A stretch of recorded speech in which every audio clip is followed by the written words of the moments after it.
নতুন যুদ্ধের ডাক দিলেন ইরানের সর্বোচ্চ নেতা আয়াতুল্লাহ আলী খামেনি। সমগ্র মুসলিম বিশ্বকে এক হওয়ার আহ্বান। শুক্রবার প্রয়াত হিজবুল্লাহ প্রধান হাসান নাসরুল্লাহর স্মরণে প্রায় ৫ বছর পর খুতবা দিলেন তিনি। এর আগে ২০২০ সালে ইসলামিক বিপ্লবী গার্ড কুডস ফোর্সের প্রধান কাশেম সোলাইমানিকে হত্যার পর শেষবার প্রকাশ্যে খুতবা দেন সর্বোচ্চ নেতা আয়াতুল্লাহ আলী খামেনি। তার প্রকাশ্যে যুদ্ধের ডাকে বোঝাই যাচ্ছে সামনে কঠিন সময় অপেক্ষা করছে ইসরায়েলি সহ পশ্চিমাদের সামনে। জুমার খুতবায় দাঁড়িয়ে বজ্রকণ্ঠে খামেনি বলেন, ইরান, ফিলিস্তিন, লেবানন, মিশর, ইরাক, সিরিয়া ও ইয়েমেনের শত্রু এক। তিনি বলেন, এই শত্রুপক্ষ মুসলিমদের মধ্যে বিভাজন ও ঘৃণার বীজ বপন করতে চায়। শত্রুপক্ষ আমাদের মুসলিমদের মধ্যে বিভেদ ছড়িয়ে দিতে বিভাজন ও ঘৃণার বীজ বপন করার নীতি অবলম্বন করেই চলেছে। পাশাপাশি ইসরায়েলে ইরানের সশস্ত্র বাহিনীর করা হামলাকে সম্পূর্ণ বৈধ বলে উল্লেখ করেন সর্বোচ্চ এ নেতা। লাখো মানুষের উপস্থিতিতে খুতবা দেন ইরানের সর্বোচ্চ নেতা আলী খামেনি। তাকে এক নজর দেখতে ঢল নামে লাখো মানুষের। খুতবায় জড়ো হওয়া মুসল্লিদের কারো কারো হাতে ছিল হিজবুল্লাহর সবুজ এবং হলুদ পতাকা, আবার কারো কারো হাতে ছিল ফিলিস্তিনের পতাকা। খুতবায় উপস্থিত ছিলেন প্রেসিডেন্ট মাসুদ পেজেশকিয়ান সহ উচ্চ পর্যায়ের ব্যক্তিরা।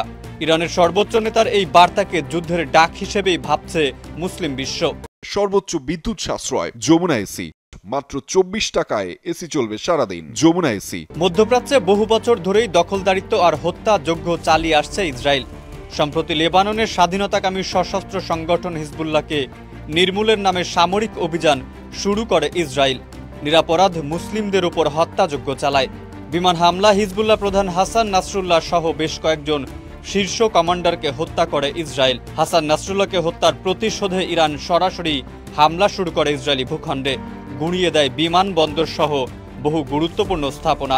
এদিকে লেবাননের দক্ষিণাঞ্চলে হিজবুল্লাহর প্রতিরোধে পালিয়ে গেলেও রাজধানী বৈরুতে একের পর এক বিমান হামলা করে হত্যা করতে শুরু করে নিরাপরাধ নাগরিকদের। লেবাননের কেন্দ্রস্থলে ইসরায়েলের আক্রমণের পর নড়ে চড়ে বসেছে দেশটির সরকার। রাজনৈতিক ও আদর্শিক বিভেদ ভুলে ঐক্যের ডাক দিয়েছে অন্তর্বর্তী সরকার প্রধান। বলছেন, ইসরায়েলের কাছে সবাই শত্রু, কে মুসলিম কে খ্রিস্টান এটা দেখবে না, আমাদের উচিত একতাবদ্ধ হওয়া। রাজধানী তেহরানের ইমামা খামেনি গ্র্যান্ড মুসল্লা মসজিদে লাখো জনতার সামনে বক্তৃতায় খামেনি বলেন, তারা চায় মুসলিমরা একে অন্যের বিরুদ্ধে লড়ুক। সমগ্র মুসলিম বিশ্বের শত্রু হিসেবে ইসরায়েলকে গণ্য করে তিনি মুসলিম বিশ্বকে এক হওয়ার আহ্বান জানান। মুসলিম বিশ্বের শত্রু হিসেবে উল্লেখ করে দীর্ঘ প্রায় ৫ বছর পর জনসম্মুখে এসে সরাসরি ইসরায়েলের বিরুদ্ধে যুদ্ধের ঘোষণা দিলেন তিনি। ইসরায়েল যদি ইরানে হামলা করে তাহলে এর প্রত্যাঘাত কতটা কঠিন হবে সেটি হয়তো স্বপ্নেও কল্পনা করতে পারবে না ইসরায়েল এবং তার পশ্চিমা বন্ধুরা।